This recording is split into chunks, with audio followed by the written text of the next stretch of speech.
گرامی قدر حاضرین و سامعین، اسلام کے بنیادی ارکان میں سے توحید اور رسالت کا اقرار یہ بنیادی اسلام کا رکن ہے، اور جس کی تعبیر اور تشریح ہم لا الہ الا اللہ محمد رسول اللہ سے کرتے ہیں۔ جب آپ نے یہ بات سنی ہے کہ اسلام کے بنیادی طور پر 5 ارکان ہیں، پہلا رکن اللہ کی توحید کا اقرار کرنا اور محمد رسول اللہ صلی اللہ تعالی علیہ وسلم کو اللہ کا رسول اور نبی تسلیم کرنا، لہٰذا یہ اسلام کا سب سے پہلا اور بنیادی باب ہے۔ اسلام کے باقی جتنے بھی احکامات ہیں ان تمام کے تمام احکامات کا دار و مدار اس بنیاد پر ہے۔ یہ بنیاد جتنی مضبوط ہوگی اسلام کے باقی احکام بھی بندے کے اتنے اچھے ہوں گے، اور اس بنیاد میں اگر دراڑیں پڑ گئیں اور اگر اس بنیاد کے اندر کوئی تردد ہے، خلل ہے، تو باقی اعمال بھی درست نہیں ہوتے۔ لہٰذا آپ اسے اس طرح سے بھی تعبیر فرما سکتے ہیں کہ اسلام میں عقیدے کا باب سب سے بڑی اور پہلی بنیاد ہے۔ اس کی قرآن مقدس میں ایک مثال دی گئی ہے، جیسے ایک درخت ہوتا ہے اور اس درخت کی جڑیں جتنی زمین کے اندر گئی ہوئی ہوتی ہیں، اسی طرح سے اس درخت کی شاخوں پر پھول، پھل اور پتے خوبصورت ہوتے، اور اگر اس کی شاخیں تہ تک نہ ہوں تو ایک ہوا کا جھونکا آتا ہے تو وہ درخت زمین پر گر جاتا ہے، اور جتنی جڑیں اس کی نیچے مضبوط ہوں گی، اندر تک گئی ہوئی ہوں گی، اور ہواؤں کے جھونکے آئیں، ہواؤں کے جھکڑ آئیں، ہواؤں کے طوفان آئیں، ان طوفانوں سے اس درخت پر کوئی اثر نہیں پڑتا۔ بالکل اسی طرح سے انسان کے دل میں عقیدہ جتنا مضبوط ہوگا، نظریہ توحید جتنا مضبوط ہوگا، اللہ تبارک تعالیٰ کو نفع اور نقصان کا مالک سمجھنے کا عقیدہ جتنا مضبوط ہوگا، اتنے اس کے اعمال اچھے ہوں گے۔ اور اگر اس عقیدے میں تردد ہے، کچھ ہو جائے، یہ بھی یہاں سے نقصان ہو رہا ہے، ادھر سے نقصان ہو رہا ہے، اس نقصان کو اور اس نفع کو اللہ تبارک تعالیٰ کی طرف سے نہ سمجھے، اللہ کو نفع اور نقصان کا مالک نہ سمجھے، چیزوں کو سمجھنے لگ جائے، تو معنی یہ ہوا کہ اس کے نظریے اور عقیدے میں تردد ہو رہا ہے۔ اور جب نظریے اور عقیدے میں تردد ہے تو اعمال درست نہیں ہوں گے، اعمال میں کمزوری ہونا شروع ہو جائے گی، اور جب اعمال میں کمزوری ہونا شروع ہو جائے گی تو اس ایمان کا اعتبار کوئی نہیں۔ ایک شخص آخرت پر یقین رکھتا ہے، ایمان رکھتا ہے، مرنے کے بعد اٹھایا جاؤں گا اور حساب و کتاب مجھے اللہ کے سامنے دینا ہے، پیش ہونا ہے، اس کا یقین محکم، اور ایک ہے تردد۔ اگر ایک آدمی متردد ہے کہ پتہ نہیں ایسا ہوگا کہ نہیں ہوگا، پتہ نہیں میں اٹھایا جاؤں گا کہ نہیں، مانتا ہوں لیکن تھوڑا سا کچھ شک اور شبہ ہے، اس شک اور شبہ والا ایمان معتبر نہیں ہے، یقین محکم والا ایمان معتبر ہے۔ تو جب یہ بات آپ ذہن نشین فرما چکے تو سفر کا جو مہینہ ہوتا ہے، محرم کے بعد سفر کا مہینہ، اس سفر کے مہینے سے متعلق کچھ توہمات ہمارے اس ماحول اور معاشرے میں پائے جاتے ہیں، جن توہمات کی وجہ سے، خیالات کی وجہ سے ہمارے عقائد پر، نظریات پر، بنیاد پر زد پڑتی ہے۔ اگر ان توہمات اور نظریات اور عقائد کو ہم اپنے معاشرے میں جگہ دیتے ہیں، اپنی سوچوں میں ان کو لے کر آتے ہیں، تو ہمارا عقیدہ توحید متاثر ہو کر رہ جائے گا، ہمارا عقیدہ ایمان متاثر ہو کر رہ جائے گا۔ اس لیے ضروری ہے کہ اسلام ایک صاف اور ستھرا اور بالکل روشن مذہب ہے، جس میں کسی قسم کی کوئی پیچیدگی نہیں ہے۔ اللہ تبارک تعالیٰ کو نفع اور نقصان کا مالک سمجھو۔ اس دنیا میں جو کچھ بھی ہو رہا اللہ کے فیصلے اور ارادے سے ہو رہا، ایک پتا بھی اپنی جگہ سے حرکت اللہ کے ارادے کے بغیر نہیں کرتا، ایک قطرہ بھی آسمان سے بارش کا اللہ کے ارادے کے بغیر نہیں گرتا، یہ نظریہ، یہ تقدیر کا ایمان ایک بنیاد ہے۔ تو سفر کے مہینے سے متعلق یہ خیال کیا جاتا ہے کہ یہ نحوست والا مہینہ ہے، یہ منحوس مہینہ ہے۔ رسول اکرم صلی اللہ تعالیٰ علیہ وسلم نے اپنی مبارک حدیث کے ذریعے سے اس کی تردید فرمائی ہے کہ سفر کے مہینے سے متعلق جو تمہارا نظریہ ہے کہ اس کے اندر نحوست ہوتی ہے، سفر کا نحوست کے ساتھ کوئی تعلق نہیں۔ سفر کے مہینے میں کوئی نحوست نہیں ہے۔ اگر کہیں نحوست آتی ہے تو انسان کے اعمال کی وجہ سے آتی ہے۔ آدمی جب گناہ کرتا ہے، نافرمانیاں کرتا ہے، اللہ کی بغاوت پر اتر آتا ہے، تو دنیا میں اس نافرمانی کے کچھ نقد اللہ پاک کی طرف سے فیصلے ہوتے ہیں اور کچھ نافرمانی کی نقد سزائیں اللہ کی جانب سے دی جاتی ہیں۔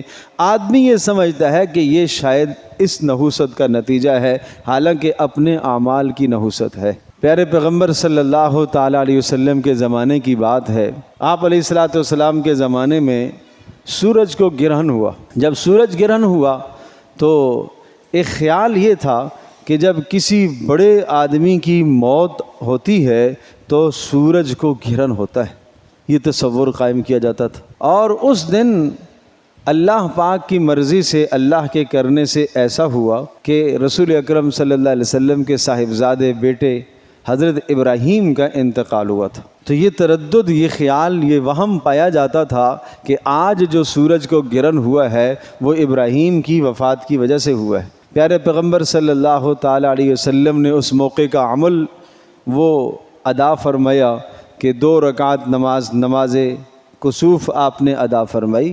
اس کے بعد آپ نے خطبہ ارشاد فرمایا، اور خطبے میں آپ نے ارشاد فرمایا کہ اے لوگو، یہ سورج اور چاند یہ اللہ کی قدرت کی نشانیاں ہیں، اور جب تم ان کو اس طرح سے دیکھو تو اللہ کی طرف متوجہ ہو جاؤ۔ ان کا کسی کی موت سے کوئی تعلق نہیں ہے کہ کسی کی موت کے غم میں آج سورج کو گرہن ہو رہا یا چاند کو گرہن ہو رہا، اس کا کسی کی موت سے کوئی تعلق نہیں۔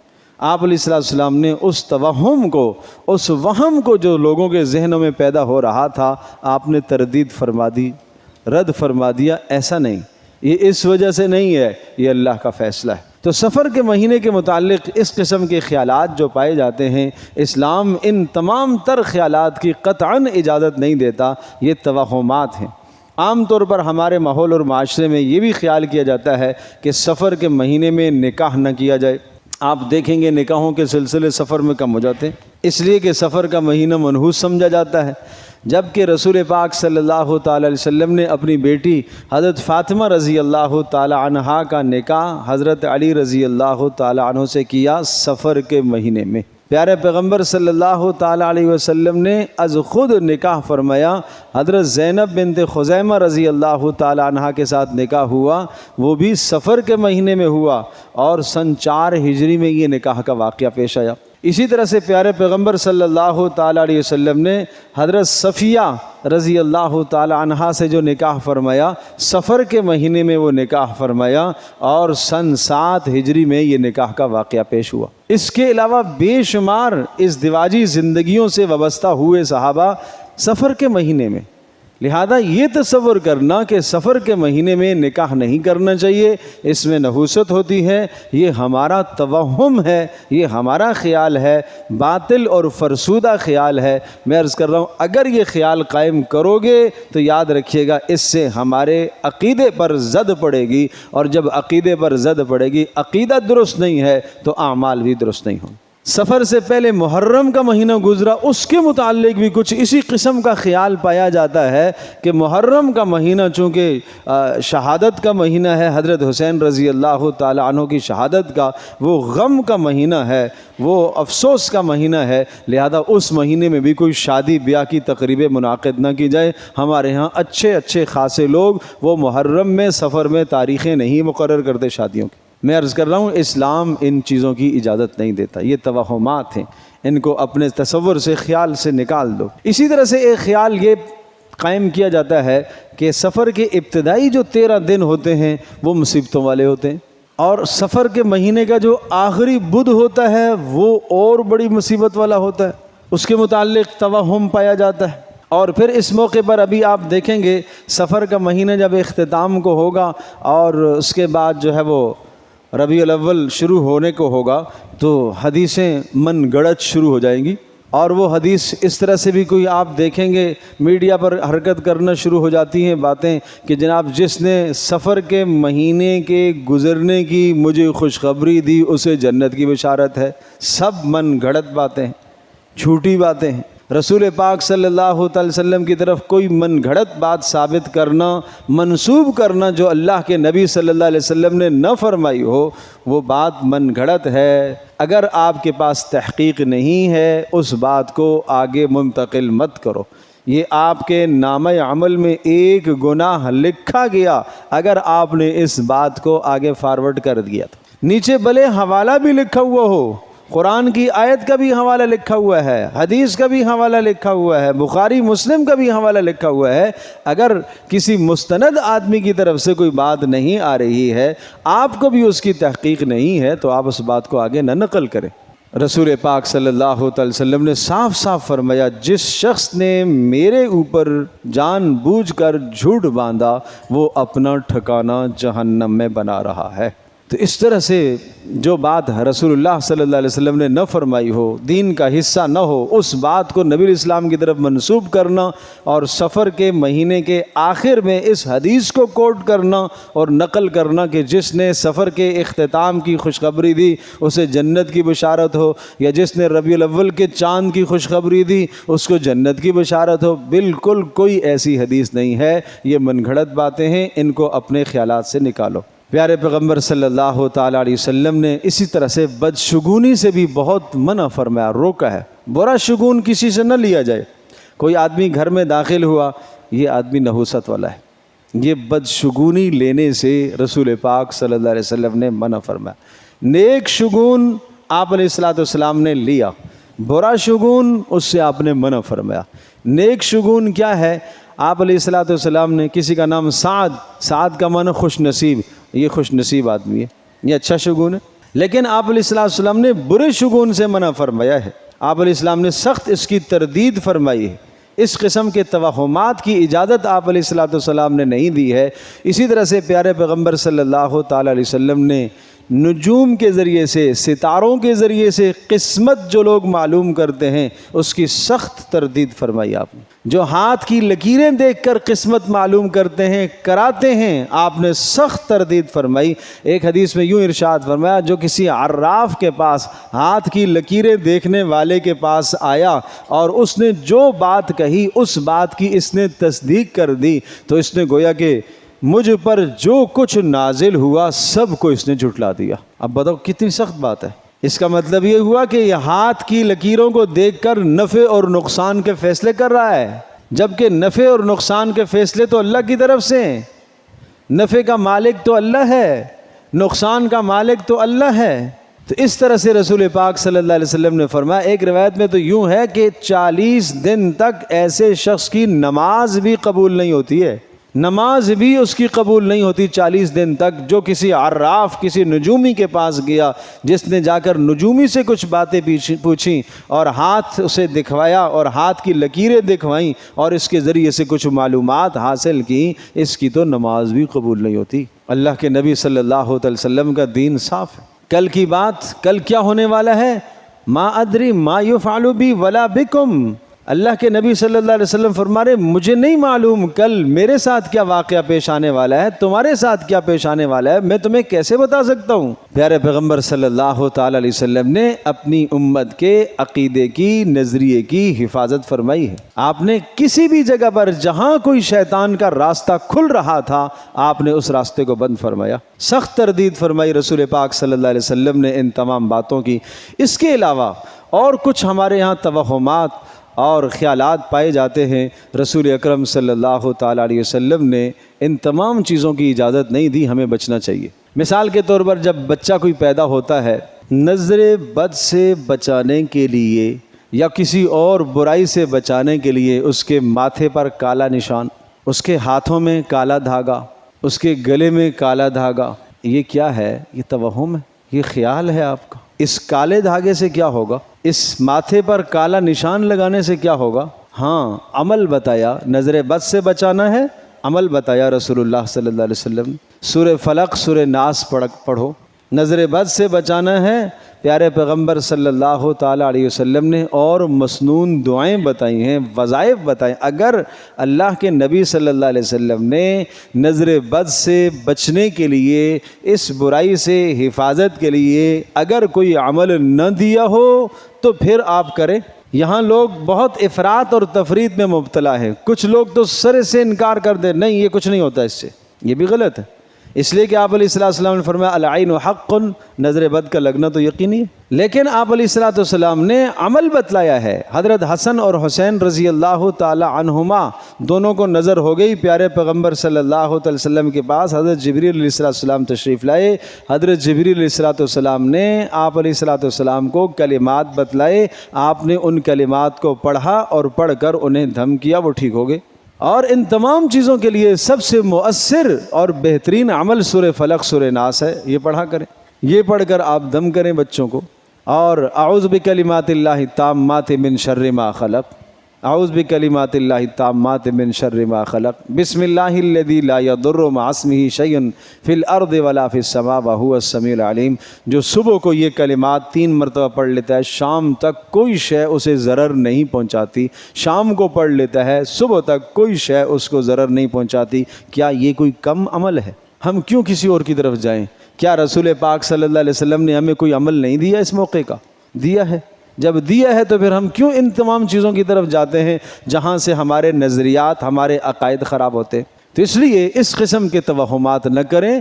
بچوں کے ماتھوں پر کالا نشان اور ان کی جناب بازوؤں پر کالے دھاگے، گلے میں کالے دھاگے، پاؤں میں کالے دھاگے نہ باندھیں۔ جو اعمال نبی علیہ السلام نے بتلائے ہیں ان اعمال کو اختیار فرمائیں۔ اسی طرح سے شام کے وقت گھر میں صفائی، جھاڑو دینے سے لوگ گریز کرتے ہیں، اس سے بے برکتی ہوتی ہے۔ اس سے بے برکتی کا کوئی تعلق نہیں ہے۔ نظافت، طہارت، صفائی، اس کا گھر میں اہتمام کیا جائے۔ دن کو اہتمام ہو، رات کو اہتمام ہو، جیسے سہولت ہو، کسی بھی موقع پر اہتمام ہو، کرنا چاہیے۔ اسی طرح سے خیال کیا جاتا ہے آنکھ پھڑک جائے، شاید اس سے کوئی نحوست آ رہی ہے، کوئی مصیبت آ رہی ہے۔ آنکھ کے پھڑکنے کا مصیبت سے کوئی تعلق نہیں۔ یہ طبی چیزیں ہو سکتی ہیں، کسی ڈاکٹر کو دکھا دیجیے، یہ نحوست نہیں ہے، اس کا اس سے کوئی تعلق نہیں ہے، سمجھنا چاہیے۔ اسی طرح سے بعض لوگوں کی بیٹھے ہوئے مسلسل ٹانگیں ہلانے کی عادت ہوتی ہے، لغو کام ہے، عبث کام ہے، لیکن ان ٹانگوں کے ہلانے سے کوئی مصیبت آ رہی ہے، جا رہی ہے، اس کا کوئی تعلق نہیں۔ کچھ لوگوں کا مزاج انگلیاں چٹکھانے کا ہوتا ہے، انگلیاں چٹکھانا لغو کام ہے، فضول کام ہے۔ آپ علیہ السلام نے اسے منع فرمایا، لیکن اس کا تعلق کسی نحوست کے ساتھ جوڑنا، کسی خیر کی آمد کے ساتھ جوڑنا، یہ بالکل بیکار کی بات ہے۔ اسی طرح سے چھری اگر تکیے کے نیچے آ گئی، پاؤں کے نیچے آ گئی، ٹھیک ہے، نہیں آنی چاہیے، وہ ایک غلط چیز ہے، لگنے کی چیز ہے، کٹنے کی اس سے آدمی کو نقصان ہو جاتا ہے، لیکن اس سے آدمی اس قسم کا کوئی خیال اور تصور کرے، توہم کرے، اسلام اس کی اجازت نہیں دیتا۔ بلی راستہ کاٹ گئی، سویرے سویرے سامنے آ گئی، بلی کو رونا سن لیا، کتے کو رونا سن لیا، رات کو بے وقت مرغے نے اذان دینا شروع کر دی، بھائی یہ سب چیزیں توہمات ہیں۔ اسلام ان تمام چیزوں کی قطعاً حوصلہ افزائی نہیں کرتا، اسلام ان چیزوں سے روکتا ہے۔ یعنی ہمارا اتنا کچا نظریہ ہے۔ بات میں وہی مثال دوبارہ عرض کروں گا کہ درخت جتنا مضبوط ہوگا تو سخت سے سخت ہوائیں اور جھکڑ آئیں وہ درخت نہیں گرتا، لیکن اگر اس کی جڑیں مضبوط نہیں ہوئیں تو ذرا سا ہوا کا جھونکا آئے گا تو گر جائے گا۔ تو اس درخت کی طرح آج ہمارا نظریہ اور ہمارا ایمان اور عقیدہ ہے۔ ہم نے نظریہ رکھا کہ نفع اور نقصان کا مالک تو اللہ ہے، لیکن پھر ذرا سی بلی آئی تو پھر ہمارا وہ نفع اور نقصان کا یقین جو اللہ پر تھا وہ بدل گیا۔ اتنا کچا ایمان، اتنا سطحی ایمان، اتنا ہلکا ایمان، اتنا بہت کچا نظریہ ہمارا، تو اس نظریے پر نجات کیسے ہو سکے گی؟ اس لیے اس قسم کے توہمات، اس قسم کے خیالات کو آپ سوچیں، یہ اپنے گھروں میں ان کو اجازت نہ دیں، قطعاً ان تمام چیزوں کو اپنے گھروں میں آپ وجود نہ دیں۔ اسی طرح سے کوے کا بولنا، منڈھیر پر کوا بیٹھ گیا، گھر کے باہر کہیں بیٹھ گیا، درخت پر بیٹھ گیا، کسی مہمان کی آمد ہوگی، بالکل غلط توہم ہے۔ غلط نظریہ ہے، باطل خیالات ہیں، ان تمام چیزوں کو اپنے ذہنوں سے نکالیے گا۔ اور یہ چیزیں کیوں ہیں؟ ایک تو لا علمی کی وجہ سے، جہالت کی وجہ سے، بس جو سنا چلا آ رہا ہے اس پر ہم چل رہے ہیں۔ پھر یوں سمجھ لیجئے کہ ہندوؤں کے ساتھ جن لوگوں کا کثرت سے رہنا ہے، اٹھنا بیٹھنا ہے، تو یہ ہندوؤں سے رسومات بہت زیادہ توہمات کی آتی ہیں، اور چونکہ وہاں توہم ایک ان کے مذہب کا حصہ ہے تو وہاں سے توہمات ہمارے مسلمانوں میں منتقل ہوتے ہیں۔ اسلامی معلومات اور اسلامی نظریات اور عقائد جاننے کی کوشش نہیں کرتے، تو اس لیے اس قسم کی ساری باتیں پیدا ہوتی ہیں، یہ خیال کرنا چاہیے۔ چھینک آ گئی، اس کو ضرور کوئی یاد کر رہا ہوگا۔ چھینک آنا کوئی یاد ہونے کی نشانی ہے؟ اللہ کے نبی صلی اللہ علیہ وسلم نے چھینک آنے پر جو عمل بتلایا ہے وہ کافی نہیں ہے؟ اگر کوئی بات ایسی ہوتی تو اللہ کے نبی ضرور ارشاد فرماتے۔ آپ علیہ الصلوۃ والسلام تو امت کی خیر خواہی کبھی نہیں چھپاتے تھے۔ آپ نے فرمایا چھینک آئے تو الحمدللہ کہو، اور سامنے والا سننے والا جواب میں یرحمک اللہ کہے، اور پھر چھینک آنے والا جس کو چھینک آئی ہے چھینکنے والا یہدیکم اللہ سے کہے۔ پیارے پیغمبر صلی اللہ علیہ وسلم نے یہ عمل بتلایا۔ الحمدللہ یہ کہے گا تو سامنے والے کو یرحمک اللہ کہنے کا حکم ہے، اگر یہ الحمدللہ نہ کہے تو سامنے والا یرحمک اللہ بھی نہیں کہے گا۔ جیسے کہ السلام علیکم ورحمۃ اللہ آپ کہتے ہیں تو سامنے والا اس کا جواب دیتا ہے وعلیکم السلام ورحمۃ اللہ، تو وعلیکم السلام ورحمۃ اللہ جواب کہنا واجب ہوتا ہے۔ اسی طرح سے اگر کوئی آدمی آپ کے سامنے اسے چھینک آئی ہے، اس نے الحمدللہ کہا تو یرحمک اللہ کہنا واجب ہے، نہیں کہیں گے گناہ گار ہوں گے، یہ مسلمان کا حق ہے۔ یہ عمل آپ علیہ الصلوۃ والسلام نے بتلایا ہے، اس کا جناب کسی کے یاد کرنے اور یاد نہ کرنے سے کوئی تعلق نہیں ہے۔ پتھروں کے اندر تاثیر سمجھنا، فلاں پتھر اس کی انگوٹھی پہنیں گے تو مال بڑا آتا ہے، اس قسم کا پتھر انگوٹھی میں ڈالیں گے تو مصیبتیں نہیں آئیں گی، یہ کیا چیزیں ہیں؟ نفع اور نقصان کا مالک تو اللہ ہے۔ اللہ پاک نے پتھروں کو تو نفع کا مالک نہیں بنایا۔ حضرت عمر بن خطاب رضی اللہ تعالی عنہ حجر اسود کو بھوسا دیتے وقت یہ کہہ رہے ہیں یا حجر، اے پتھر، انک لا تنفع ولا تضر، نہ تو نفع دیتا ہے نہ تو نقصان دیتا ہے، میں جو تجھے چوم رہا ہوں اس لیے چوم رہا ہوں کہ میں نے رسول پاک صلی اللہ تعالی وسلم کو تجھے چومتے ہوئے دیکھا ہے، میں اس لیے نہیں کر رہا کہ تجھ سے کوئی نفع حاصل ہوگا، تجھ سے کوئی نقصان حاصل ہوگا۔ تو اس قسم کی چیزیں یہ ہمارے توہمات ہیں۔ اور اسی طرح سے جناب بدھ کے دن کے متعلق عرض کیا کہ سفر کا جو بدھ کا آخری بدھ ہے اس کو نحوست سمجھنا، اور اسی طرح سے رات کو تارا ٹوٹا ہوا دیکھے تو اس کو آدمی کوئی مصیبت کا سبب سمجھے، غلط ہے۔ سیدھے ہاتھ کی ہتھیلی میں اگر خارش ہے تو اس سے کوئی تصور قائم کرنا کہ مال آئے گا، دولت آئے گی۔ الٹے ہاتھ کی ہتھیلی میں اگر خارش ہو رہی ہے تو اس کا مطلب ہے کہ دولت جائے گی، غلط بات ہے بھائی۔ یہ کیوں توہمات لائے ہو؟ یہ سب باتیں بری ہیں۔ اللہ اکبر۔ اسی طرح سے مغرب کی نماز کے بعد کیا کرتے ہیں بعض لوگوں کے ہاں توہم اور خیال ہے کہ گھر کی ساری بتیاں روشن کر دو، کیوں؟ بدروحیں گھر میں آتی۔ اسی طرح سے شب برات کو روحیں واپس لوٹتی ہیں، لیلۃ القدر میں روحیں واپس لوٹتی ہیں۔ بھائی ان تمام باتوں کا اسلام سے کوئی تعلق نہیں۔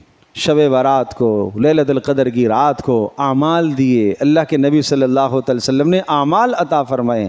اسی طرح سے نماز پڑھ کے اس کے بعد جائے نماز کو تھوڑا سا موڑ دو، کیوں؟ شیطان نماز پڑھ لے گا۔ غلط بات ہے۔ کیوں غلط نظریے کی طرف جاتے ہو، غلط سوچ کی طرف جاتے ہو؟ ہاں آپ جائے نماز لپیٹ دیں، اس لیے لپیٹ دیں تاکہ خراب نہ ہو، تاکہ گندی نہ ہو، تاکہ کسی کا گرد و غبار والا پیر اس کے اوپر نہ آئے۔ یہ بات تو سمجھ میں آتی ہے، لیکن اس نظریے سے کہتے کہ شیطان کی نماز نہ پڑھ لے۔ خالی قینچی چلاتا ہے تو اس کا مطلب ہے کہ رشتے کٹیں گے، غلط بات ہے۔ بعض تصورات میں یہ بات پائی جاتی ہے کہ نمک زمین پر گر گیا تو قیامت کے دن پلکوں سے اٹھانا پڑے گا، غلط ہے، غلط نظریہ ہے۔ کوئی بھی چیز اسلام میں رزق سے تعلق رکھتی ہے، غیر رزق سے تعلق رکھتی ہے، اس کا تحفظ کرنا، اس کو احتیاط سے استعمال کرنا، یہ اسلام ہمیں اس بات کا حکم دیتا ہے۔ اسراف نہ کریں کسی بھی چیز میں، نہ نمک میں، نہ کھانے میں، نہ کسی اور شے میں اسراف نہ کریں، بلا وجہ کسی چیز کو ضائع نہ کریں، لیکن یہ نظریہ قائم کرنا اور یہ خیال اور یہ تصور قائم کرنا یہ بری بات ہے، اس سے بچا جائے۔ پے در پہ کسی آدمی پر آزمائشیں آتی ہیں، ایک مصیبت سے نکلا تو دوسری، دوسری سے نکلا تو تیسری، تیسری سے اس شخص کو منحوس سمجھنا غلط بات ہے۔ کوئی عورت امید سے تھی اور ضائع ہو گیا، حمل ضائع ہو گیا، اب اس عورت کا حمل جو ضائع ہو گیا، اس کا سایہ کسی حاملہ عورت پر نہ پڑے ورنہ اس کا حمل بھی ضائع ہو جائے گا۔ توہم ہے، باطل بات ہے، بیکار کی بات ہے، اس سے کوئی فرق نہیں پڑتا، ساتھ بیٹھنے سے کوئی فرق نہیں پڑتا، ساتھ کھانے سے کوئی فرق نہیں پڑتا، کوئی نحوست وہاں سے یہاں منتقل نہیں ہوتی۔ مقدرات تھے، اس کی تقدیر میں یہی فیصلہ لکھا ہوا تھا۔ پیارے پیغمبر صلی اللہ علیہ وسلم کا ارشاد گرامی ہے، جس جان نے اس دنیا میں آنا ہے تم جو کچھ بھی کر لو اس نے آنا ہے، جس نے نہیں آنا، اس دنیا میں نہیں آنا زندہ، تم جتنے اسباب کر لو اس نے نہیں آنا۔ اس چیز کا مالک اللہ ہے، اس بات کا مالک تو اللہ ہے، یہ اللہ تبارک تعالیٰ کا فیصلہ ہے، یہ اللہ کا اختیار ہے۔ بچے دینا نہ دینا یہ اللہ کا اختیار ہے، ہم اس کو کسی توہم کی طرف لے جائیں؟ اپنے نظریے کو باطل اور بیکار کرنے کی کیا ضرورت ہے؟ اس قسم کی چیزوں سے اپنے آپ کو نکالو۔ اسی طرح سے کچھ لوگ قرآن مجید سے فال نکالتے ہیں، یہ بھی غلط ہے بھائی۔ قرآن مجید فال نکالنے کے لیے تو نہیں آیا، قرآن مجید تو ہدایت کی کتاب ہے، اس سے رہنمائی حاصل کرو، اس لیے وہ آیا ہے۔ کسی کا انتقال ہوتا ہے، قرآن خوانی ایک الگ عمل ہے، مقصد اس کا یہ نہیں ہے، مقصد ہدایت ہے، وہ ایک اضافی عمل ہے۔